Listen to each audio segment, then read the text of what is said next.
War. When we hear the word, most of us think of Normandy, Stalingrad, Hiroshima, the big battles, the ones that made the headlines. But some of the most brutal, blood-soaked, and psychologically devastating conflicts in history happened in places the world barely talks about.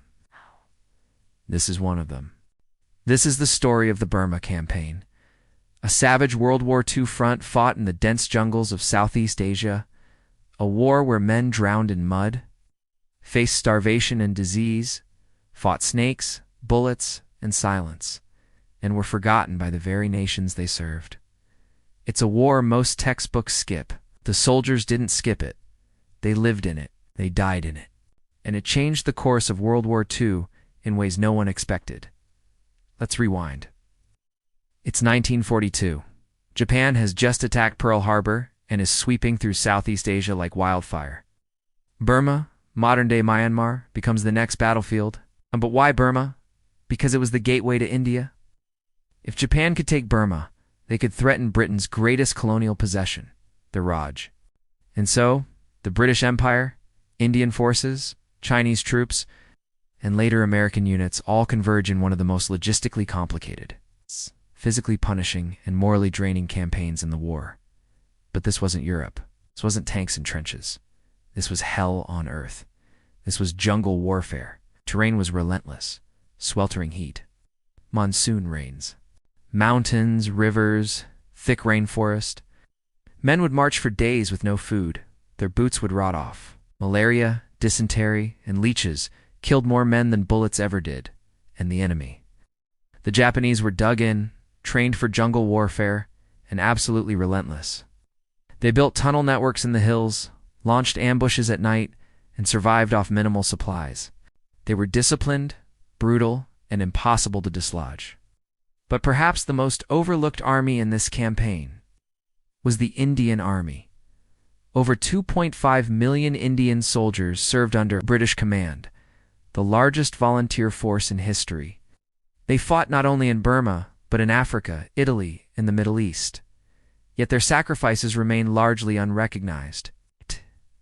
These weren't colonial subjects. These were men fighting and dying thousands of miles from home, from under someone else's flag, for a freedom they themselves didn't fully have. One of the turning points in the Burma Campaign was the twin battles of Kohima and Imphal in 1944. Japan launched Operation Yugo, a massive invasion of India through Burma, hoping to trigger rebellion and collapse the British hold on the subcontinent.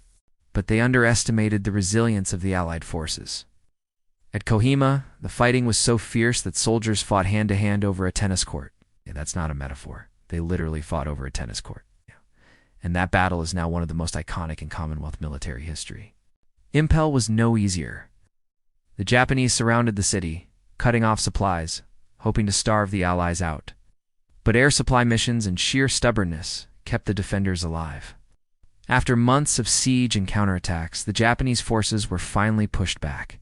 It was a crucial victory. It's one that turned the tide in the east. But the cost was unimaginable. Entire divisions were reduced to a fraction of their original strength. Graves were dug with helmets. Bodies lay unburied in the mud. But here's the part almost no one talks about: the psychological toll. These soldiers weren't just fighting bullets. They were fighting the environment, the jungle, the silence.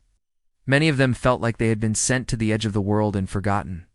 Letters took months to arrive, if they arrived at all. There was no news, no updates, no recognition.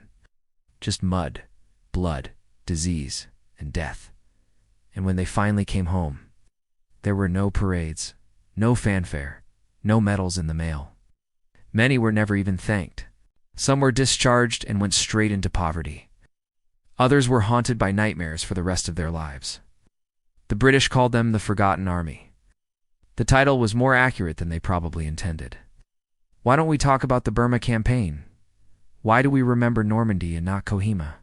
Why do we celebrate D-Day, but forget the soldiers who fought and died in steaming jungles with no hope of evacuation?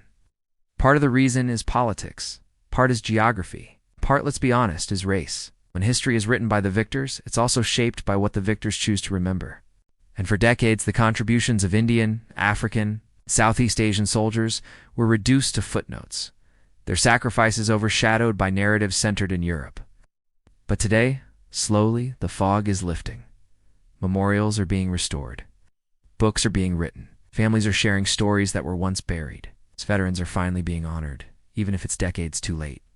In Kohima, there's an epitaph carved in stone that reads, "When you go home, tell them of us and say, 'For your tomorrow, we gave our today.'"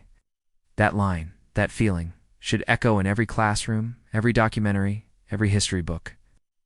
Because these soldiers didn't just fight a war, they fought to be remembered.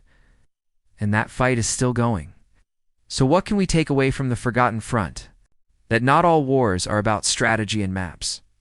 Some are about mud, about silence, about dying far from home with no recognition, about courage that no camera captured. If you've made it this far, you're not just watching history, you're helping to preserve it. Share this story. Talk about it. Keep the memory of these men alive. Because if we forget them again, it won't be history. It'll be injustice. Die. Comment and subscribe if you believe that every soldier's story deserves to be heard, not just the famous ones. Because some wars weren't just fought and won, they were buried. And it's time we unburied them.